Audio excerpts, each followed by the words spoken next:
حضرت عبداللہ ابن عباس رضی اللہ تعالیٰ عنہ سے مروی ایک روایت ہے، میں ایک دن حضور کے پیچھے بیٹھا ہوا تھا، سواری میں حضور کا ردیف تھا، تو حضور نے فرمایا، اے بیٹے، اے لڑکے، میں تجھے کچھ کلمات سکھاتا ہوں، تو اللہ کے حقوق کا خیال رکھ تو وہ تیری حفاظت فرمائے گا۔ تو اللہ تعالیٰ جل شانہ کے احکام کی حفاظت کر، تو اسے اپنے سامنے پائے گا۔ اذا سألت فاسأل اللہ، جب سوال کرے تو اللہ سے ہی سوال کرے، اللہ سے مانگنے کا مزاج پیدا کر لے کہ فرمایا تمہارے جوتے کا تسمہ بھی ٹوٹ جائے تو وہ بھی اللہ سے مانگو۔ ضرور بازار میں جاؤ دکاندار سے، لیکن حقیقی طلب اللہ سے ہونی چاہیے۔ بات بات پہ اللہ سے سوال کرو، بڑی سے بڑی چیز بھی اس سے مانگو، چھوٹی سے چھوٹی چیز بھی اسی سے طلب کرو۔ ہماری ساری ضرورتوں کا کفیل ہمارا رب، ہمارا مالک ہے۔ تو دوسری نصیحت یہ کی کہ جب تو استعانت طلب کرے، مدد طلب کرے، تو اللہ سے ہی استعانت طلب کرے۔ وعلم، اور جان کہ اگر ساری امت، سارے لوگ، پوری قوم جمع ہو کے تمہیں فائدہ پہنچانے کی کوشش میں لگ جائیں تو تمہیں وہی فائدہ پہنچا سکتے ہیں جو تیرے لیے تیرے رب نے لکھا ہے۔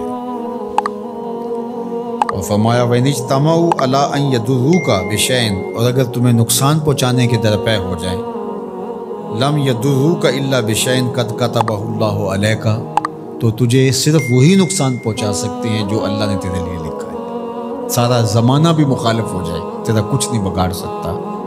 ہاں، تیرے مقدر میں اگر کوئی چیز، کوئی بگاڑ لکھا ہے تو وہ ہوگا، اس کا ذریعہ وہ بن جائیں گے۔ تو اس لیے پھر اسی سے مانگو، اسی سے طلب کرو۔ رفعت الاقلام وجفت الصحف، جو لکھنا تھا اللہ نے لکھ دیا، لکھنے کے بعد قلم اٹھا لیا گیا، اور جن صحیفوں پہ لکھا تھا وہ خشک ہو گئے۔ اب کتابیں بند ہیں، تو اس لیے اس نے تیرے لیے جو لکھا ہے وہ ہو کے رہے گا، تو خام خواہ لوگوں سے ڈرنے کی ضرورت نہیں ہے، اور تیرا فائدہ، تیرا نقصان اسی کے دستے قدرت میں ہے، تو اسی سے طلب کر، اسی سے مانگ۔ اور فرمایا تو اللہ تعالیٰ جل شانہ کو رخاء میں، خوشحالی میں یاد کر، یعرفک فی الشدہ، وہ تجھے مشکل میں پہچانے گا۔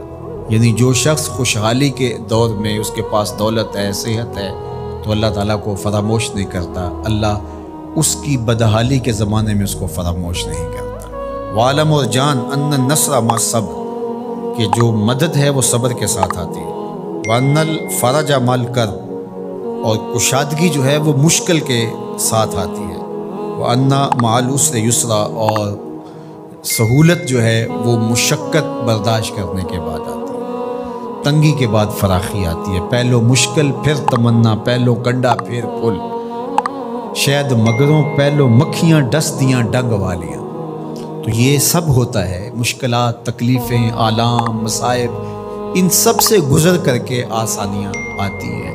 خود حضور کی زندگی دیکھ لیجئے، مدنی زندگی مکی زندگی کے گزرنے کے بعد، طائف کے مراحل کو طے کرنے کے بعد آتی ہے۔ تو ہم ڈائریکٹ اگر چاہیں مکی زندگی کو اختیار کیے بغیر اور طائف کی مشکلات اور سنگلاخ راستوں سے گزرے بغیر مدنی برکتیں حاصل کرنا، تو وہ نہیں پا سکتے۔